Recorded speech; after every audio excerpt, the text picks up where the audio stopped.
Kakinada Rangaraya medical కాలేజీలో పెండింగ్లోని hostel భవనాలను త్వరితగతిన పూర్తి చేస్తామని ఎంపీ ఉదయ్ శ్రీనివాస్ హామీనిచ్చారు. త్వరలోనే అందుబాటులోకి తెస్తామని అన్నారు. గత ప్రభుత్వం నిధులు విడుదల చేయకుండా నిర్లక్ష్యంగా వ్యవహరించిందని ఎంపీ ఆరోపించారు. ఈ కారణంగానే భవనాలు అసంపూర్తిగా నిలిచిపోయాయని స్పష్టం చేశారు. మెడికల్ కాలేజీలోని సమస్యలపై ఎంపీ ఆరా తీశారు.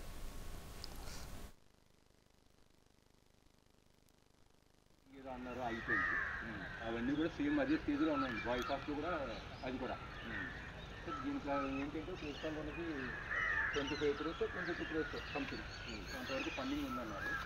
ఇది G+2 కంప్లీట్ చేయమన్నారు. అసలు యాక్చువల్ ప్లాన్ ఏంటండి? యాక్చువల్లీ G+8 సార్ ఇది. అది G+6 తర్వాత చేసుకోవచ్చా? అవసరం అయితే తీసుకొచ్చారు. మాకు ఇస్తున్నారు ఐటీ డ్రైవింగ్ స్కూల్ ఉంది సార్, ఆ లొకేషన్ ఇచ్చారు. అక్కడ కూడా మెడిసిన్ కాలేజీ ప్లస్ ఇది పీజీ యూజీ, ఆ పీజీ యూజీ ఈ రెండు ఫస్ట్ హాస్టల్స్ రెండు కంప్లీట్ చేయడానికి ఎంత అవుతుంది ఫండ్?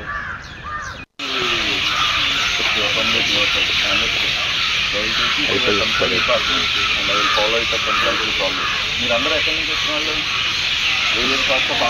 ఒకరి తర్వాత ఒకటి చెప్పండి. ఏ ఊరు ఏ ఊరు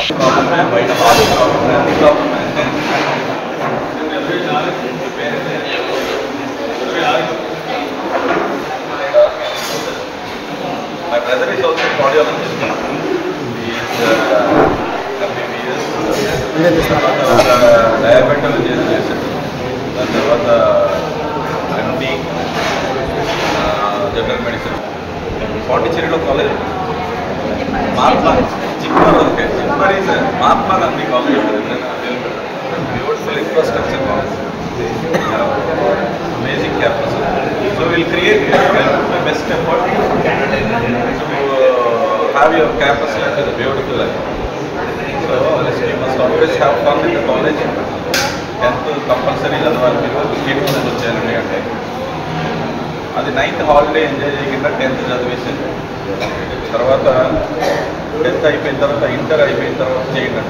ఇంటర్ అయిపోయిన తర్వాత మంచి కాలేజీలోకి వెళ్ళిపోయిన తర్వాత చేయండి.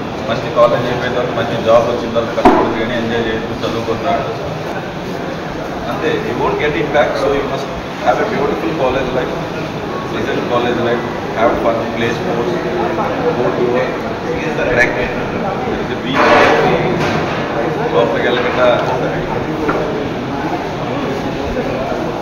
And you follow me on Insta. If you have any problem which you can't express